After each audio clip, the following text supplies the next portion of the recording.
We continue with Perek Memchet, the 48th chapter of the book of Yeshayah, the book of Isaiah. Shimu zot Beit Yaakov anikreim b'shem Yisrael, umimei Yehuda yatzau, hanishbaim b'shem Adonai v'lahei Yisrael yaskiru lo ve'emet v'lo v'tzdaka. Listen, the house of Yaakov, who bear the name Israel. We've talked about this many times. We've had Yaakov and Yisrael, both names being given to Bnei Yisrael. Is it they're saying they're all one? Is it saying they're split?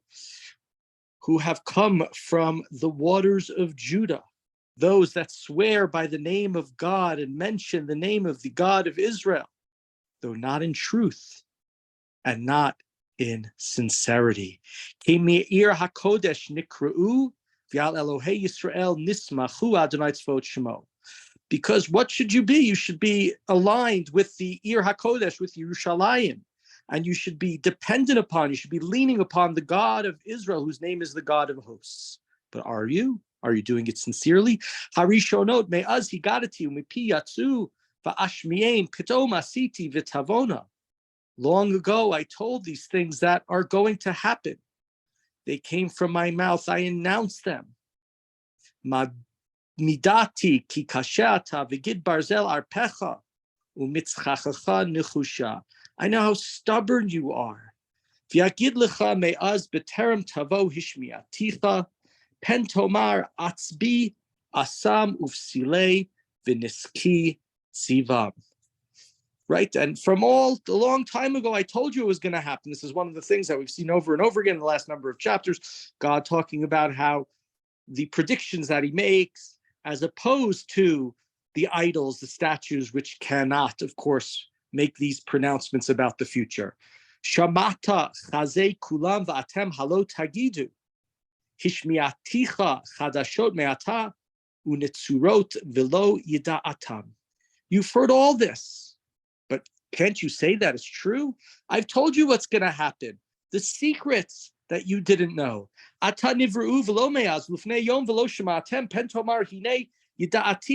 Only now, right? Only now are they created. Are they not things from the past?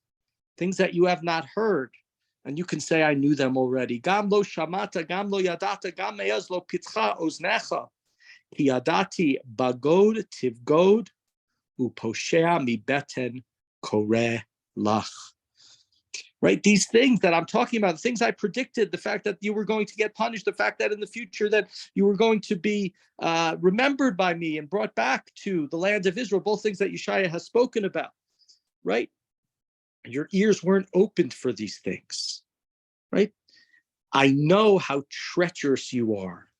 You were a rebel from birth. And that's a terrible thing to say. It goes back to sort of the chapter we had 20 chapters or so ago, where Yeshayah compares Bnei Israel to a ben sorer umoreh, calling them children, right, wayward and rebellious sons, all the way from the beten, from the womb. You were already rebellious, right from the get-go. Think of the Egel Hazahav immediately after the revelation of Sinai. Leman shmi a'aricha pi utilati echtamlach levilti hachritecha. But for the sake of my name, I calm myself. I control my wrath. I'm patient. I will not destroy you. Which also goes back to, right, Egel Hazav, after the Egel, when God wants to destroy the Jewish people and Moshe says no. So right from the get-go, I had to hold back my wrath, my natural inclination. Hine tzarafticha v'lo v'kasef b'charticha bachur oni. So I've refined you, but not as silver. I test you in the furnace of affliction. It's not the first time we talked about the furnace here. So, right, you've gone through difficulty. I'm doing this to refine you. And of course, it's a very difficult thing to think, just from a theological idea. So, right, this is the sort of the idea of Yisurin Shalava. God is giving you hardships and difficulty in life in order to refine you, in order to make you better. Which, in theory might sound okay, but in practice, of course, is extremely difficult, extremely challenging, just to say. And some people say, and I don't know if they truly mean it, right, that everything from God that's done is for the good, everything is for the good. It's very hard when you're going through trouble to think that that's the case, to think that God says, I will I will refine you, right? So it's not as silver, it's not through fire, it's not in the worst way, but still the idea of refining through affliction is very challenging. Continuing verse 11, La ma'ani lema'ani aseh ki echi echal, uchvodi la'acher lo etein. For my own sake I do it. Let my name not be dishonored. I don't want to give my glory to another. So God here is justifying as to why he's refining them and why all these hardships. I don't want to give up on you. I don't want to take another people. You are my people. Still a difficult way to be done, but at least to me, at least there's a little admission that it's a difficult thing to do. Shema Elai Yaakov v'Yisrael mikorai anihu ani roshon afani acharon. Listen to me, Jacob, the one who I called Israel. I am the first and I am the last as well, right? I was there in the beginning, I'll be there in the end. I was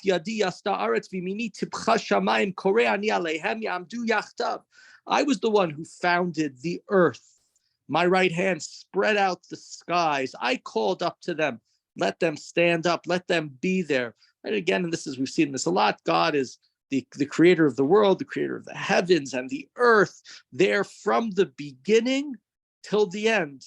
A lot of these chapters, of course, are in some ways seemingly messianic, the return of Bnei Israel to Israel after the suffering that they've gone through. So they have a lot of this messianic ideas. And so since that is, in a sense, a discussion of the end of days, the end of time, when things will be perfect, things will be better. So we go back to the beginning.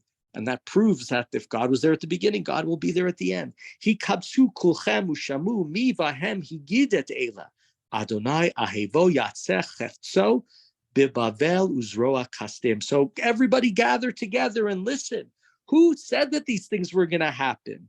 Who said that God will work against Babylon? Yesterday we talked about the complete destruction of Babylon, and the divine might will go against the Kasdim, the Chaldeans, who are also, it's a term that's used interchangeably. The kingdom is also often called Bavel, and the soldiers and the warrior called Kasdim, Chaldeans. Ani, we're in verse 15. Ani dibarti af kira'ativ, haviotiv v'tzliach darko. I predicted, I said it, and now I brought him and to make this happen. Kirvu elai shemuzo lo merosh baseter dibarti me'ete otam shamani v'ata Adonai Elohim shalachani v'rucho. So come close to me and hear this from the beginning. I didn't tell secrets, and now God has sent me endowed with divine spirit. It sounds, not just God speaking, but sounds again more biographical from Yeshayah. I'm the one who God told to, so come close, listen to me, stop hiding, stop pretending that you're not going to hear. Come close to the prophet and listen to what I have to tell you. I'm not trying not to keep it secret, I'm trying to tell you what God's plan is. Ko amar Adonai go'alcha kadosh Yisrael ani Adonai Elohecha milamedcha lehoil madrichecha. So this is what God, the Redeemer of Israel, said. I am the eternal one. I am the one who will last forever. I'm giving you instruction to help you. I'm showing you the way that you should walk. I'm trying to guide you, a madrich, a guide. I'm trying to show you the right way to act, the right way to live. If only you would have listened to my commandments.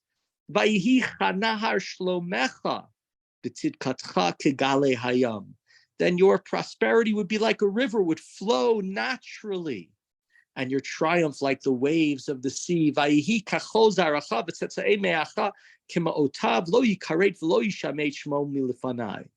Your descendants would be as many as the sand, right? Going back to the promise that God gave Abraham, right? Your children would be like grains, they'd be so many.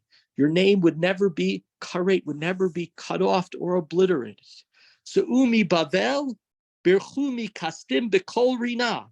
So go from Bavel, leave from the kastim with a loud shouting. Hagidu hashmiu zot hotziu ad ktsei haaretz imru ga'ala Adonai abdo Yaakov. Announce this publicly, right? Let everybody know that God has redeemed Yaakov, that God has redeemed his servant. Question here is, what is this talking about? And, again, from the classical understanding of the Yeshayah, who lives 700 before the Common Era during the days of Chizkiah. It's very hard to understand these, like we've been talking about Koresh, Cyrus so often. Could be predicted.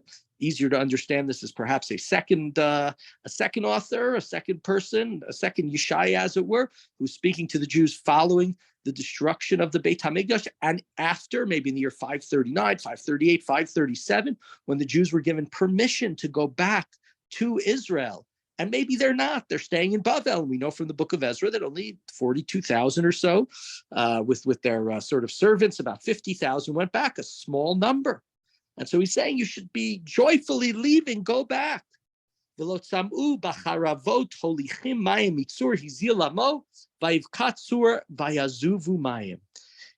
known no thirst, though they went through right parched, dry places. God made water flow from the rock. The water gushed through. Ein shalom amar Adonai la rishaim. There's no safety for the wicked, God said. And so does this, going back, is this talking about the wicked who don't listen to God's words and return to Israel, the ones who stay in Bavel? It doesn't seem like that should be the way. The classical way it's understood is it's not really modifying those last verses, that last thing where Yeshayah is telling them, leave Bavel, leave the Chaldeans, go back home. And let everybody know it's not talking about that. It's talking about Nebuchadnezzar. It's talking about the Babylonians, much like we talked about them yesterday, where it was all about the Ani, the Babylonians. We are on top. We are in charge. We are the great people. Nobody can come and nobody is going to do anything. So they think of themselves as the best. They have no allies. Now God has turned on them. They are the Rishaim. They are the wicked. There is no shalom. There is no peace. At first, there was no peace because they were a conquering empire. And now there is no peace for them because they are an empire who is being conquered, as we'll learn later, by Cyrus, by Koresh, by Cyrus the Great, around the year 540 before the Common Era.